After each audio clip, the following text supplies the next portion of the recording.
दे रहे 580 ते केड़ी गल तो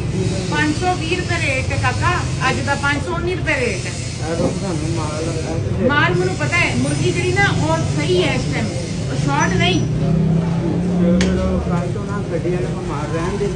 हाँ रहन दो ना लियाओ तुसी दुकान हुणे बंद करो कल क्यों कल तक क्यों दिखना मेरी गल सुनो जी थोड़ा नाम की है हसान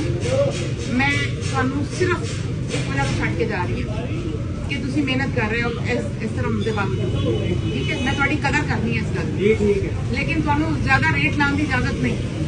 रेट वही लगना जड़ा है ईद आने वाली है ईद तो पहले तुसा नहीं करना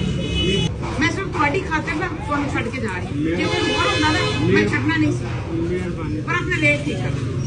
वादा मेरे नाल पक्का वादा छोटे भाइयों वालों